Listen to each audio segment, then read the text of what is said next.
Bienvenue dans le monde de Marvel GB. Abonne-toi à la chaîne de Marvel GB, car si tu l'ignores, tu ne la retrouveras plus nulle part. Léonard de Vinci. Un nom synonyme de génie.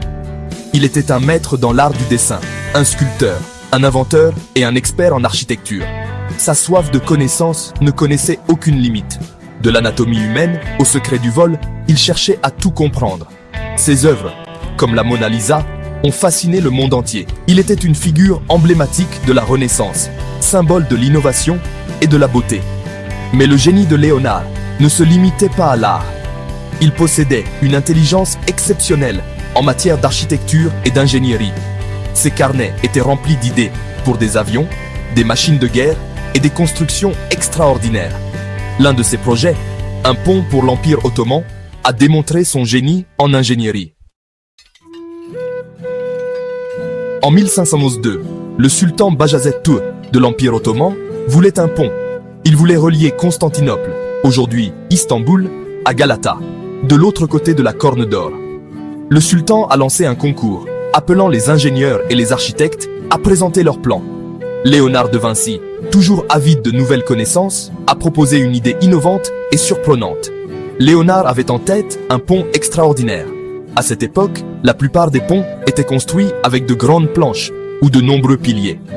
Ces piliers gênaient le passage des grands navires sous le pont. L'idée de Léonard était nouvelle et étonnante. Il avait imaginé un grand pont avec un seul arc qui passerait au-dessus de l'eau. Le pont de Léonard n'était pas seulement impressionnant, c'était une véritable merveille. L'arche de ce pont devait mesurer 240 mètres de long, surpassant tous les autres ponts de l'époque. Cette nouvelle conception permettait de ne pas avoir de piliers au milieu de l'eau, facilitant ainsi la navigation des bateaux.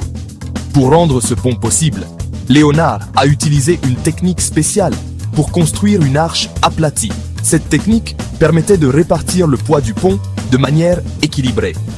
Elle réduisait également la pression sur l'arche, rendant le pont plus durable.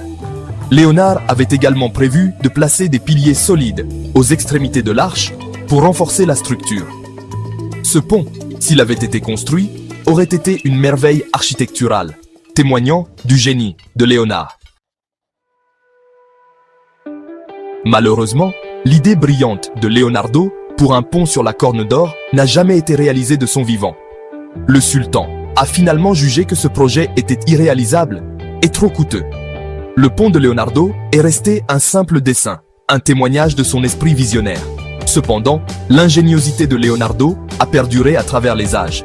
Des siècles plus tard, en 2001, un pont piéton inspiré de son dessin a été construit en Norvège, le pont Vebjørnsand. Da Vinci est un hommage à l'ingéniosité de Leonardo. Cela nous rappelle que le pouvoir de l'imagination est sans limite. Le pont de Leonardo da Vinci, bien qu'il n'ait pas été construit de son vivant, continue d'émerveiller et d'inspirer. C'est un symbole intemporel, montrant que ce qui semble impossible peut devenir possible grâce à l'ingéniosité humaine.